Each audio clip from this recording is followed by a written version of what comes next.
having, then you can ask me. Otherwise, I will start the grammar portion. I have already told. Though I have started the finite automata portion, but today I need to discuss something about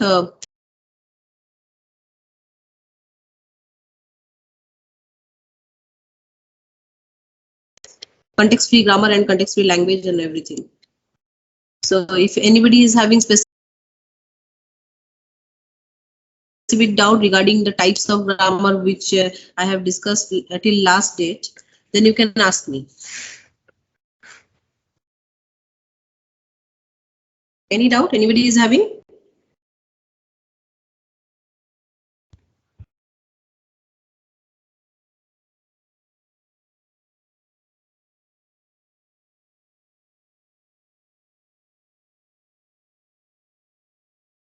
Okay, if no answers are coming, then I'm thinking that no doubts persist. So I'll continue with that. We were discussing about the types of grammar. So we have discussed regarding the length of left hand side derivative and right hand side derivative persist in your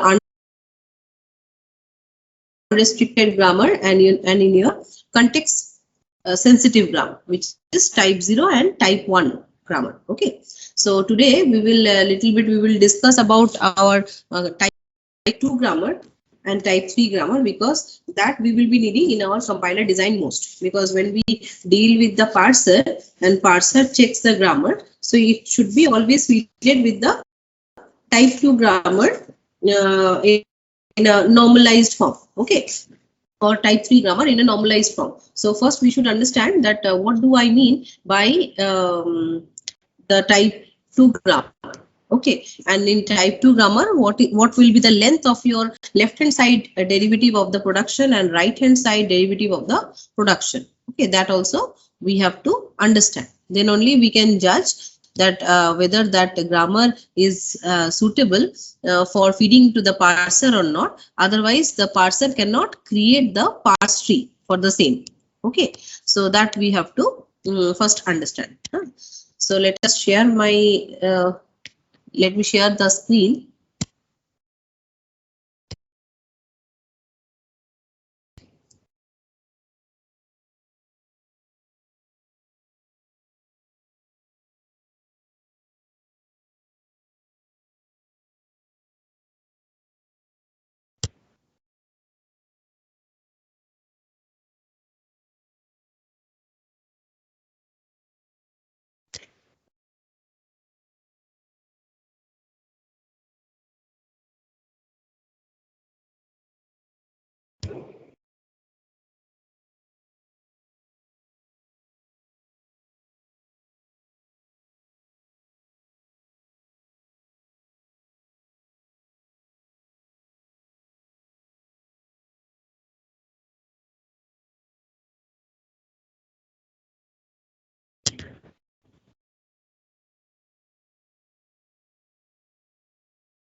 Okay, so this was the NFA case. Let me go down.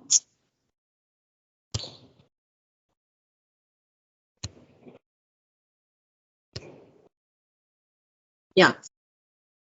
So I was here that we were discussing about the length and the type of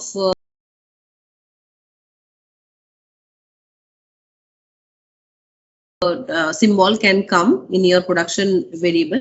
So I have already told that the left hand side derivative will also always be your non-terminal, which will be represented using capital letter, and every grammar will be having a combination of your right hand side. That means it's a combination of your non-terminal and terminal at your right hand side. Okay, and in your type 1 grammar, make sure the length of your left hand side derivative does not exceed the right hand side derivative's length. So it should be always either lesser than your right hand side, or it can be at most equal to the length of your right hand side derivative. Okay, so I have already shown you like this. The left hand side derivative is p, so p's length is 1, and the right hand side derivative is x and y, where x is a terminal value, so it is represented using small letter case, and your y is non-terminal, so that is why it is represented using capital letter case. Okay, so up to here we have discussed up to here. So we will now go to the next type of grammar, which is type 2 grammar. Okay, so type 2 grammar is most important, type 2 and type 3, because I told that when you are feeding it to the parser, so parser needs to be feeded those grammar production rules for creation of your parse tree. Those are either in a type 2 or in a type 3 format. Okay, so type 2 grammar means basically we are talking about context free grammar. Context free grammar. Context free grammar also, you are having production in this format, A produces B or alpha produces beta, but here again the restriction is that the left hand side should be your non-terminal value, and right hand side is a combination of your terminal followed by non-terminal. Okay, so this is again restriction for your type 2 grammar. And for type 3 grammar, which is a regular grammar. Okay, so let me write. This is type 3 grammar, which is a regular grammar.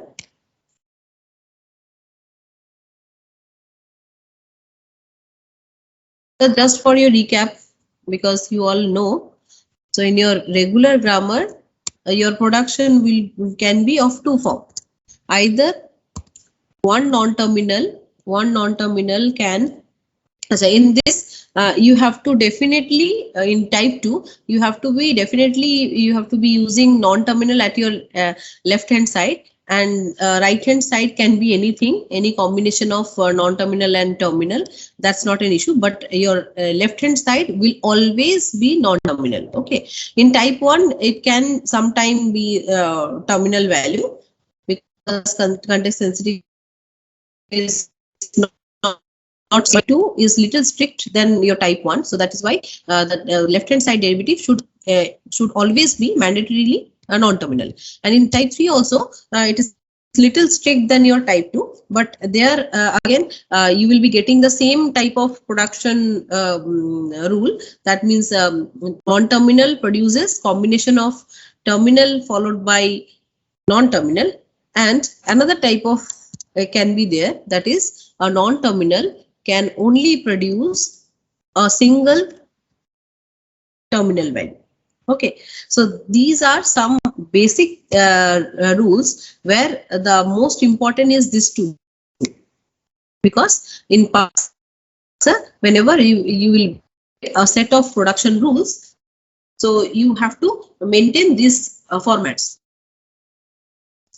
So a non-terminal is either your terminal followed by non-terminal, or in type, if it is in type 3, then a non-terminal produces terminal, non-terminal, or only a single terminal. Okay. Apart from this, no other type of production will be entertained by the parser. Okay.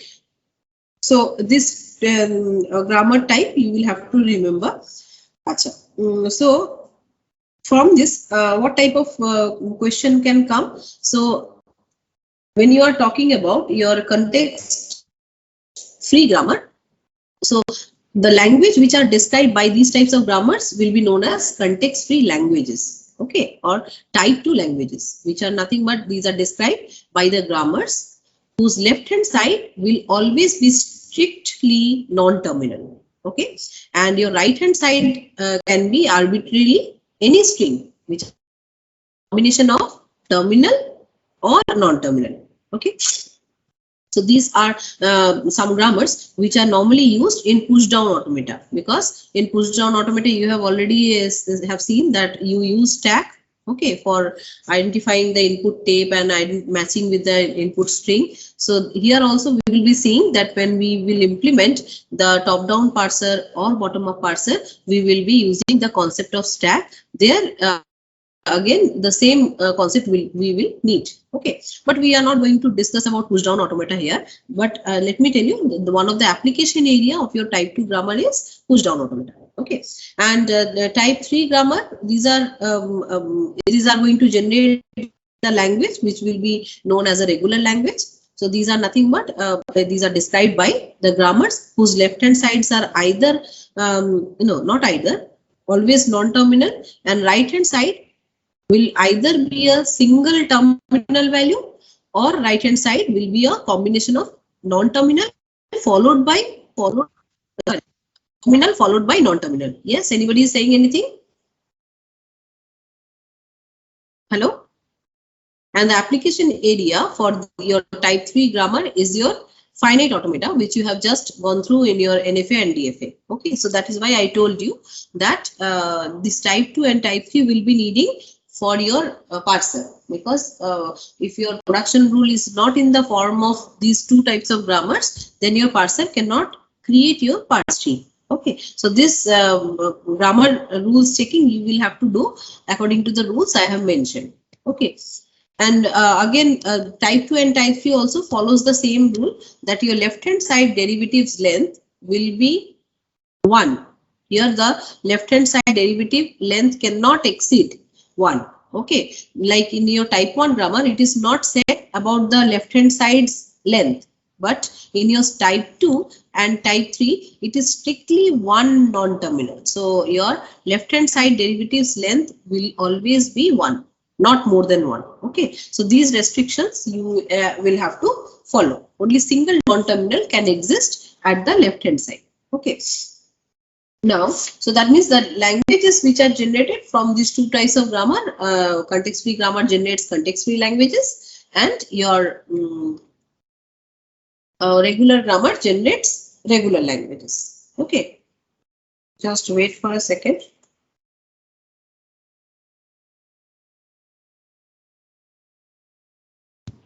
Just wait.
Okay, so in your regular grammar and context-free grammar, your left-hand side's length will always be 1, not more than 1. That you have to take care. Okay. Now question is that whether directly I can feed these types of grammar production rules into the parser or not. So my answer will be no, because we have to first check that whether the grammar rules whatever provided to us that is unambiguous or not. What do I mean by unambiguous grammar? Because when we are writing some production rule, so what my parser is going to do with that? My parser will try to create a parse tree, whatever rules or production rules I have mentioned. Okay, so if I provide such kind of production rules where more than one kind of derivation is possible. So what do I mean by derivation? How many types of derivation can be there? And after deriving or after following that derivation, your parse tree can be generated. So that I will discuss how many types of derivations are there. So just wanted to tell you that if you write your grammar rules or production rule in such a way that there are two possibilities of creation of your parse tree, that means your grammar is unambiguous in nature. So possibilities of more than one parse tree means what? Your grammar rules you have written in such a way that there are more than one possibilities of derivation, and due to which whenever you are landing up to create your whole parse tree, you are looking that in this both ways you can create your parse tree. So there are more than one ways possible. Okay, more than one derivation tree you can land up to after your total derivation. Okay, so in such case your grammar becomes ambiguous grammar. Okay.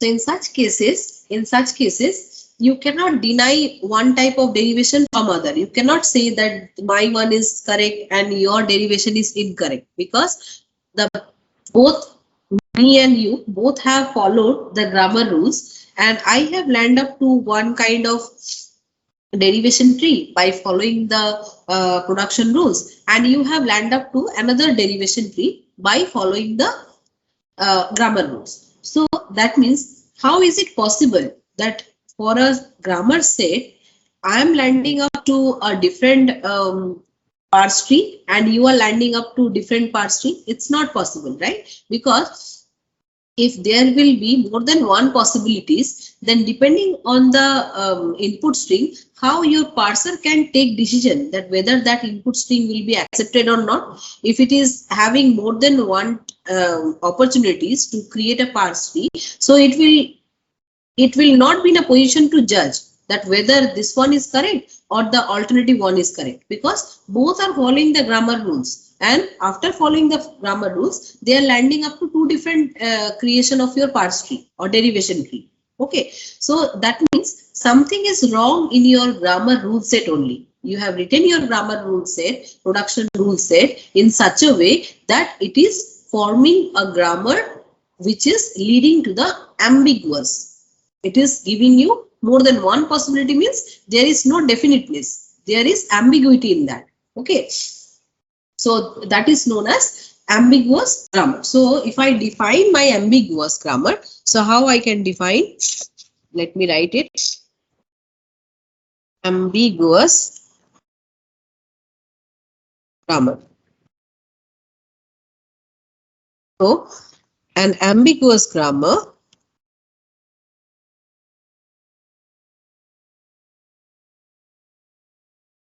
or rather I should write a grammar is ambiguous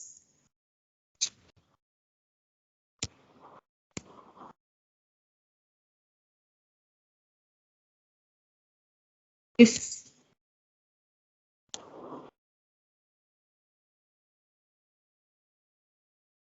one, it has more than one derivation tree possible, has more than one derivation tree, it has more than one derivation tree, or it has more than one type of derivation, it has more than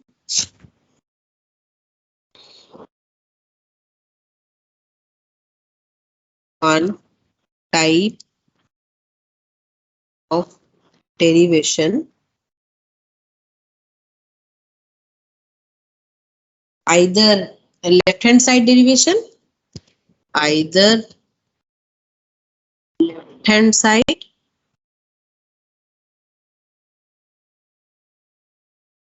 derivation or right hand side derivation.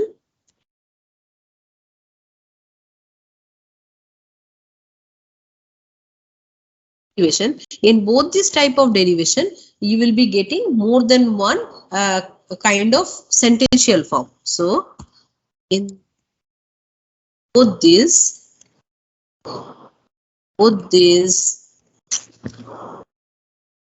of derivation,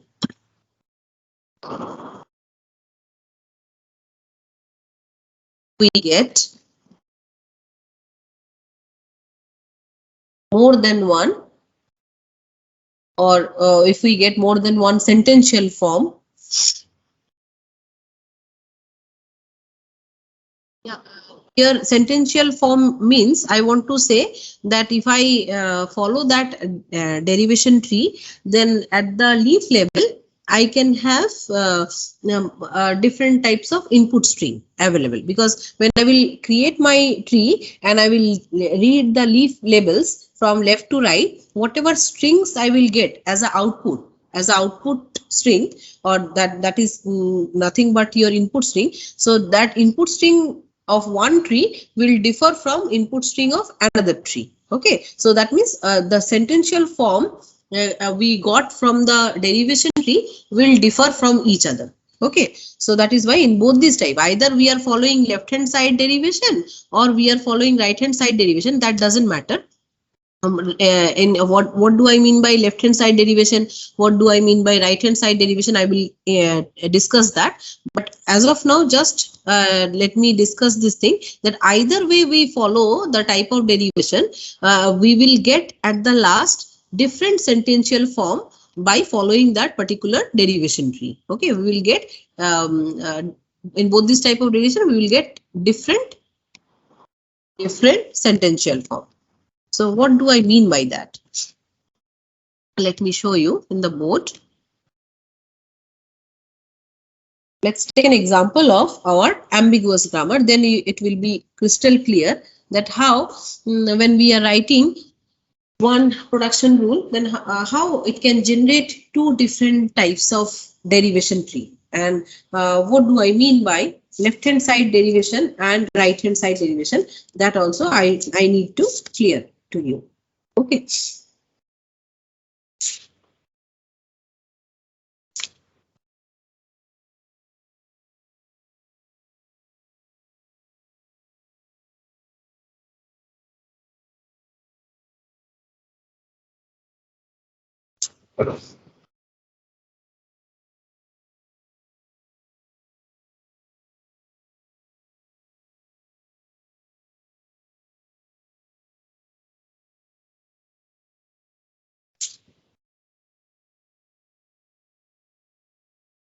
Okay.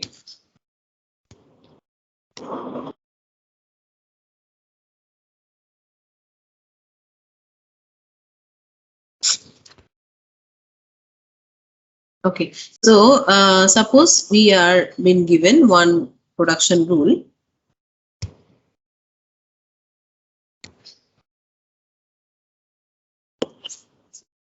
S produces capital A, B, so small a, capital C. Maybe it is not in type 2, type 3, I am not mentioning that. But let me tell you what do I mean by left hand side derivation and what do I mean by right hand side derivation. Okay. And suppose I have got A derives BC, and suppose B derives see here, every production at the this is a production rule set. Okay, in this set, just look at the productions. Every left hand side derivative is a capital one. Okay, so all are non-terminal. So make sure that whenever you are using any whenever you are using any kind of left hand side derivation or right hand side derivation, make sure the left hand side is having only non-terminals present. Okay. So in my production rule set also I am following that my production's left hand side derivative will be non-terminal in nature. Similarly for C I am getting the production as C produces D. So this is the production rule set suppose given to me. Okay, and I am being asked to create a parse tree for this, or I'm being asked to create a derivation tree for the same rule set given to me, but I will follow two different approaches for creating my derivation tree. Okay, I'm not saying that this grammar is ambiguous in nature. I am just showing you that what do I mean by left hand side derivation and what do I mean by right hand side derivation. So I am only discussing that part, that in two ways I can create any derivation tree or parse tree. Okay. So first let me discuss about the left hand side derivation. Okay. Left hand side derivation. So when I will create the left hand side derivation, remember that I will, in the whole production set, there will be one non-terminal which will be the starting symbol. So what do I mean by starting symbol?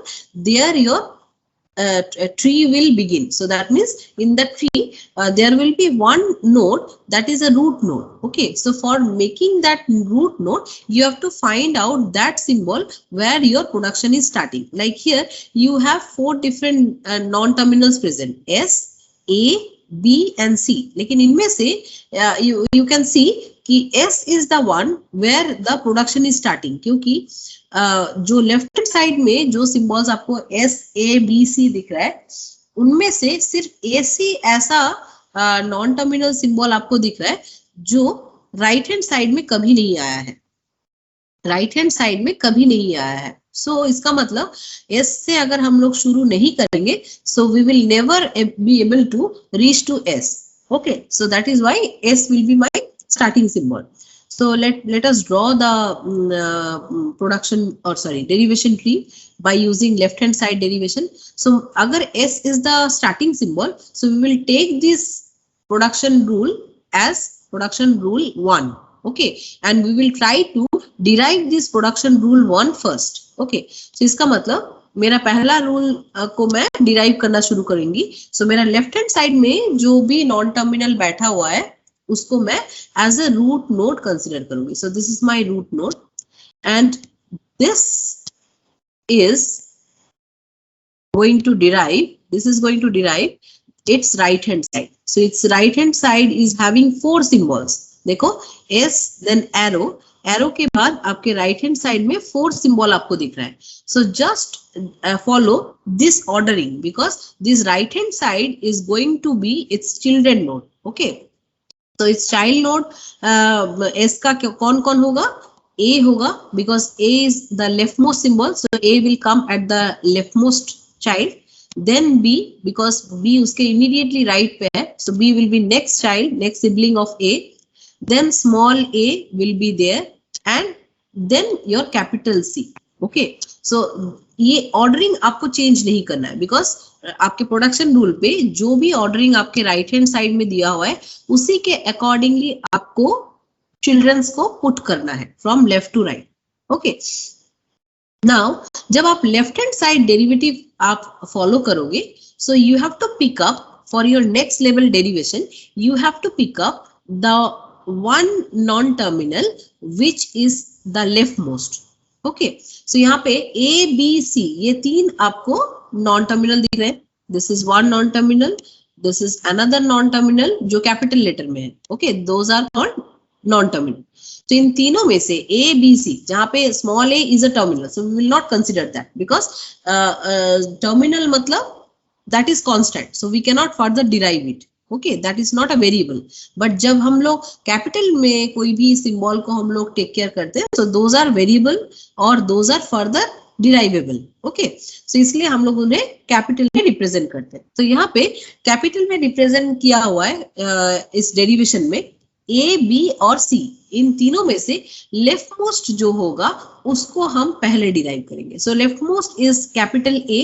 तो ए के लिए हमें इस production rule set में खोजना पड़ेगा कि is there any production available where the derivation of A is available. Yes, one production is available who is talking about the derivation of A. So what it is saying, my rule set is saying A can be derived to further B and C.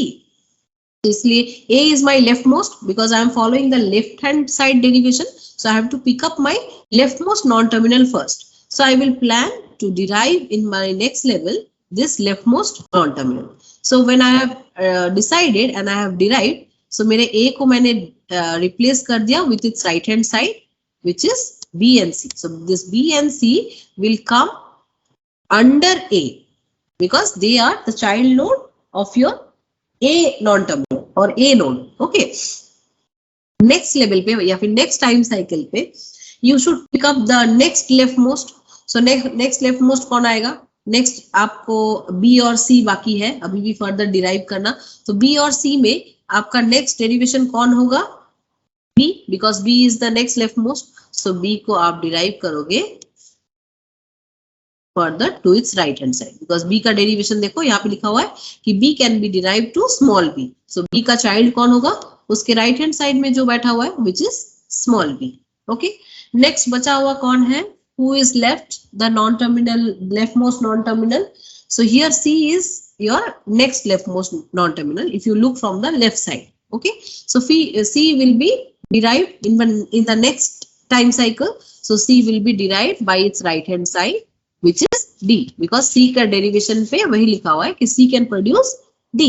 Okay, so when you will follow these steps one by one. So what you have done in your left hand side derivation, you have picked all the non-terminals present at each level from left to right. Okay, so अब मेरे इस level में जितने भी सारे, इस level मतलब level 1 पे जितने भी सारे नॉन टर्मिनल्स प्रेजेंट थे, all are derived. Okay, now come to the level 2.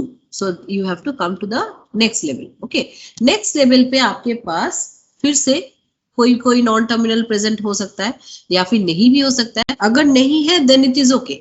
If it is there at level 2, or rather I should say yes, this is level 2. Level 2 पे अगर कोई भी नॉन टर्मिनल आपके पास अभी भी फर्दर डिराइव करने बाकी है, then again you have to follow the same rule. That means you have to pick the leftmost derivation first. Okay, so leftmost derivation मतलब leftmost नॉन टर्मिनल आपके पास है. So leftmost non terminal is B. So B should be derived first. So B can produce small b. So again you have followed the same rule. B can produce small b. Then who is left in this level? C. C is the next leftmost non-terminal which is further should be derived because it has not yet been derived. So C can be derived to D by following the same rule. Okay. Now in this rule there is no any non-terminals present. Now let's come to the level 3. Okay. In level 3 when you will look that there are no non-terminals present at the leaf nodes. This is a terminal value. D is a terminal value. B is also a terminal value because all are represented in small case. So simply you will stop your deriving process and you will collect the leaf nodes from left to right manner. Okay. So the input string you have collected from this derivation tree, you will collect from left to right. So what input string you have collected? You have collected B, small b, then its right you have collected small d, then again B, then A, then D. So this is the input string you have collected.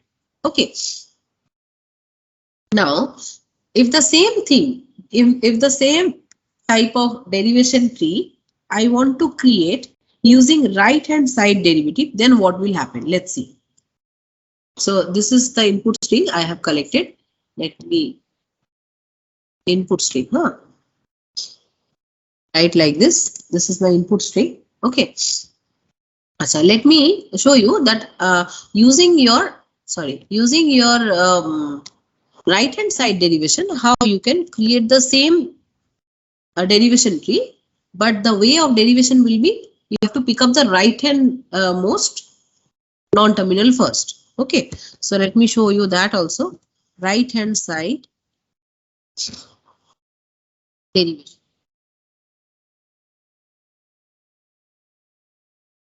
Right hand side derivation, the way we will select the nodes for further derivation will be the rightmost one. Okay, so here also you have to choose from the production rule set. You have to choose the production which is the starting production or production rule number 1. So which is my starting symbol? So my starting symbol will not change. So this is my starting production where the derivation process will start, and this symbol which is at the left hand side of this production will be my root node. So S will be again my root node. So I will write S, and S will be further derived by its right hand side. So these will be its children nodes, and its children node will be written from left to right manner, as I said, because we cannot change the ordering of my right hand side derivative. So A will come as a leftmost child, then B, capital B, then small a, and then capital C. Okay, now after this, up to this means up to this level 1, your derivation tree is looking same. Okay, because the way you have derived is only one step. That means you have expanded the production rule number 1, which is for your starting symbol S. Okay, now after this, when you are deciding for derivation and you're trying to go to the level 2, then in your right hand side derivation you have to pick the rightmost non-terminal first for your derivation. So that means you have to first choose this one, because this C is your rightmost non-terminal present. Okay, so you will first derive this rightmost non-terminal. Okay, so that means C will be derived first. So for C, the derivation is given as C derives D. Okay, then in this level you will choose the next rightmost element for derivation, or element means non-terminal. So next rightmost element is your capital B, because small a is not a non-terminal, so it is a constant, it cannot be further derived. So B is the next rightmost element present, which is not yet derived, and we are planning to derive it by replacing its right hand side, right? So B will be derived by its right hand side children. So B is replaced with its child small b, because B is having this production available. Next, again in this label, who is left, which non-terminal left, and that is the rightmost symbol. So next rightmost symbol will be capital A. Okay, so this A will be derived by its right hand side. So A is children will be capital B and C. Okay, now in this label, in this label 1, there are no more non-terminal left whose derivation is non-term. Okay, now we will come to the next level. In this level, again we will do the same process. That means we are going to pick up the rightmost non-terminal which is not yet derived. Okay, so when we will scan from right to left, so we have got small d, which is not a non-terminal, so we will skip. We have seen small a, which is not a non-terminal, so we will skip. We have got small b, which is not a non-terminal, so we will skip. Then we have arrived the rightmost non-terminal called capital C, which is not yet derived. So we will plan to derive this in my next level. So C will be derived first. Then again we will do the same process, and in the same label again one non-terminal left which is not yet derived. So that is the B. Okay, so this B will be derived by its right hand side, which is small b. Okay, now in this level 2, this is level 2. In this level 2, there are no any non-terminals left which is not yet derived. Okay, so we'll go to level 3.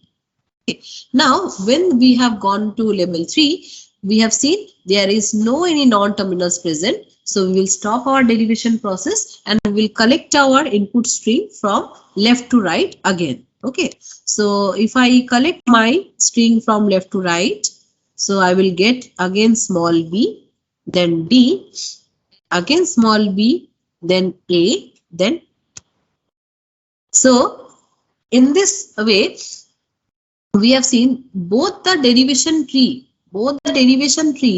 either the left hand side derivation or the right hand side derivation, both these trees are creating the same input string at the end. So that means when we are collecting the leaf labels, both these trees are giving me same input string as a result. Okay, but the way of derivation is little different. The logic is little different. So that means for every production rule, there are two ways, either by right hand side ways or by left hand side ways, you can create your derivation tree and you can generate your input string at the leaf level. Okay, so in case of your unambiguous in case of your unambiguous grammar, what will happen, that your parse tree will be same. Parse tree will look same. See, if you compare these two derivation tree, one is this one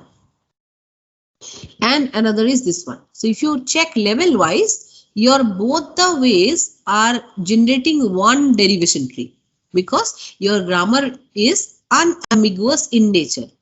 So this unambiguous grammar will help you to generate only one kind of derivation tree. Whether the way you are following, that doesn't matter. You are following the left hand side derivation or right hand side derivation, that doesn't matter. But you will land up to create a same parse tree for both type of derivation, and you will land up to same input string which is generated out of your derivation tree. When you will collect the leaf labels from left to right, you will land up to generate a same input string like BD, BAD. Okay, but in case of your ambiguous grammar, I will show you that there are two possibilities of your left hand side derivation.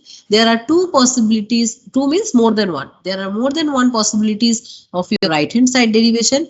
In fact, there you may land up to different kind of parse tree or derivation tree after following these types of derivations. Okay, so that is why in these types of grammar, your compiler will be in a dilemma that which one is correct, which one to choose, or which one to expand, or which one to derive. Okay, because it will not know that which one is correct and which one is wrong or not appropriate at this point of time. Okay, so in that case, it can choose any path, any alternative. Okay. So that is why this type of grammar will be treated under your unambiguous ambiguous grammar. So let me give you an example of ambiguous grammar so that you can understand. So we are having one grammar rule set given as S produces SS and then S produces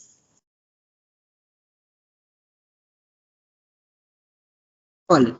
This is a very simple grammar, suppose given to us. Okay.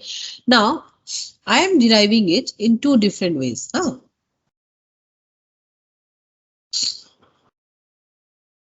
First, I am giving you possibility one where I am going to follow the leftmost derivation. Leftmost derivation.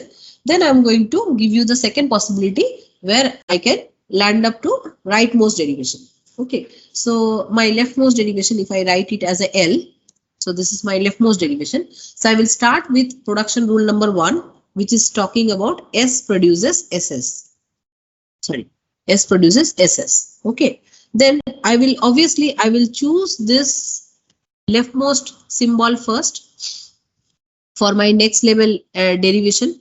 Okay, so this S can be replaced with this small a, as you can see. Your next production rule is saying about S produces small a. So I'm going to replace that. Okay. So I'm going to choose the leftmost symbol capital S and that will be replaced with its child node, which is A. So I will be getting in my next level like this, that this left hand side S will be replaced by its right hand side derivative small a, and the right hand side S will remain as it is. Okay. Next, after I can opt for this S, I can opt for again this SS, because either I can replace my single S with double S, or I can replace my S with a small a. Okay, so anything is possible. So in my grammar, I have a freedom to choose anything. So A will remain as it is because it's a constant, but for the next S, I am choosing the first production to replace. Okay, so this capital S will be replaced with SS because it is also given here. Okay, now again, as I have chosen this, so I have to follow the leftmost derivation. So the leftmost S is the middle one, because A cannot be replaceable, and the leftmost S is this one. Okay, so this will be further derived, and maybe I will derive it with small a. So my string will become A was already there, and this S is replaced with small a again, and the third S will remain as it is at this level. Okay, next again, this capital S, which is remaining one, this can be further replaced with S or SS. Okay, so I can write like this: small a was there, and this S is replaced with SS. Okay, again the leftmost S will be replaced, so I will get 3a here, and the last S is remaining. Okay, so this maybe I can end here, and this S will be replaced with small a. So I will get 4 small a here. Okay, now if I follow the right hand side derivative, that means the next rule, if I follow, so in this case I can choose this S produces SS at first, which was just like earlier. Then in this step only, I will not choose this S to replace with A. Okay, I can further derive this S with SS. Okay, so I will write 3S because one left hand side S was there, and the right hand side S will be replaced with this 2S. This I can do because I have a freedom to choose for derivation. Rules are given like that, so I can choose anything. Again, this rightmost S can be replaced with 2S more. Okay, so I will get 4S. Now I am planning to replace these S. Okay, so this is my not right hand side derivative. Rather, if I do this left hand side derivative 1 and left hand side derivative more appropriate, because I will be able to show you that using this leftmost derivation only, you can have two different parse trees available. So let's assume that this S is replaced with 2S. Again, this S is replaced with 2S. Okay, so that is why I got 4S here. Okay, now when one by one I will end. So first S will be replaced with small a. So I will get A followed by 3S. Next, I will take this next S for my replacement, because this is the next leftmost non-terminal I am having. So I will get 2 small a and 2S will be there. Next, I will plan to end the third S here. So I will get 3 small a followed by a single S. Then I will be concluding the fourth S present here, because that is a leftmost S left. Okay, so I will get 4 A's here. Okay, so let me observe here that in these two types of leftmost derivation, my input string is same. Okay, so whether I follow this way or whether I follow this way, the next alternative of my leftmost derivation, my leaf labels are coming same, but when I will create a parse tree, they will look little different. So let me show the L1. L1, if I will create, then how it will look.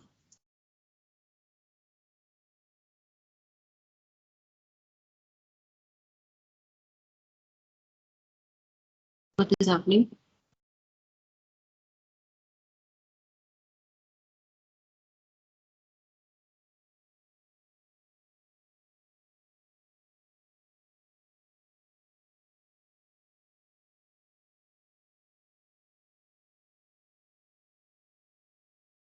Why this has gone?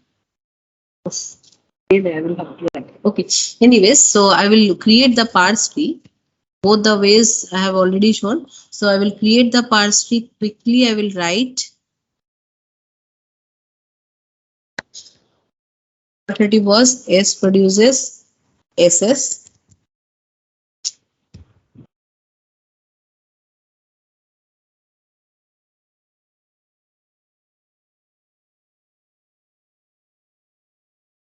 S produces SS. Then AS.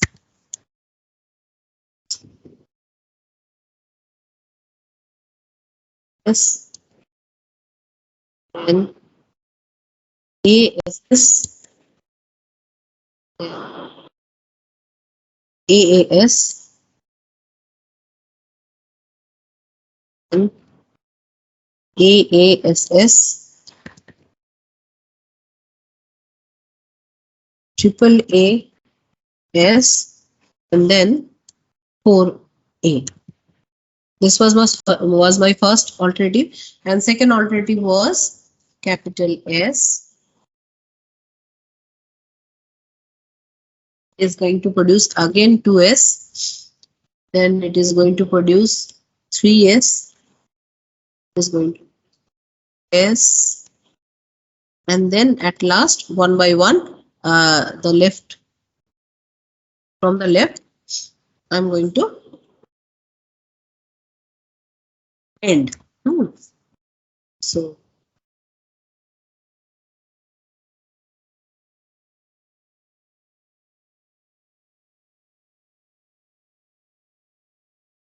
and at last 4A.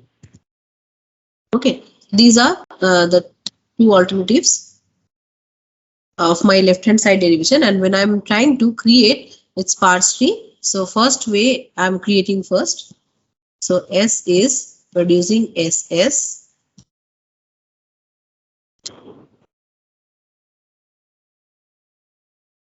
Okay, then this S will be replaced. Sorry, this S will be replaced by A first. A first, and the next S I will not touch here. Okay, in my next time cycle, I'm going to expand this with SS. So ASS will come, means I'm here right now. I'm here. ASS. Okay, then I will end here. That means AAS. AAS. I'm here right now. Then this S will be replaced with further SS. So AASS. Okay. So here right now I am. Next I will conclude this S here. Next the last one. So this is AAAS. This one. Okay. Next the last S will be replaced with A. So this one. So if I conclude this one, then I will get 4 A's. So I have got the leaf left. So no more non-terminals left. Okay. Now if I follow the possibility of second, so I will start S by deriving SS. Then again the leftmost I will plan to derive by SS. Okay. So I'm right now here. Then I will plan to derive this S by again SS. So I have got 4S. So right now I am here. Then I will conclude this S with A. So I got A followed by triple S. So right now I'm here. Then again at next time cycle, I will conclude it. So I will get AASS. So right now I'm here.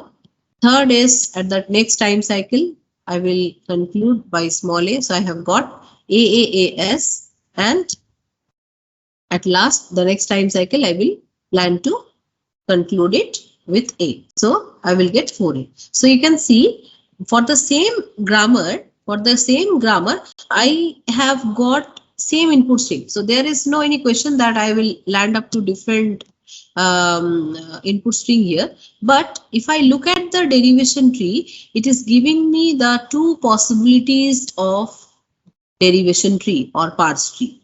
Okay, so this type of grammar I will consider as a ambiguous grammar, which gives me two possibilities, because here you cannot judge ki the left one is right and the right one is wrong, or the vice versa. Okay, you cannot judge because the way your grammar is written, the grammar, what was the grammar written? S produces SS and S produces A. It was looking very simple grammar. There are two production rules in your production rule set.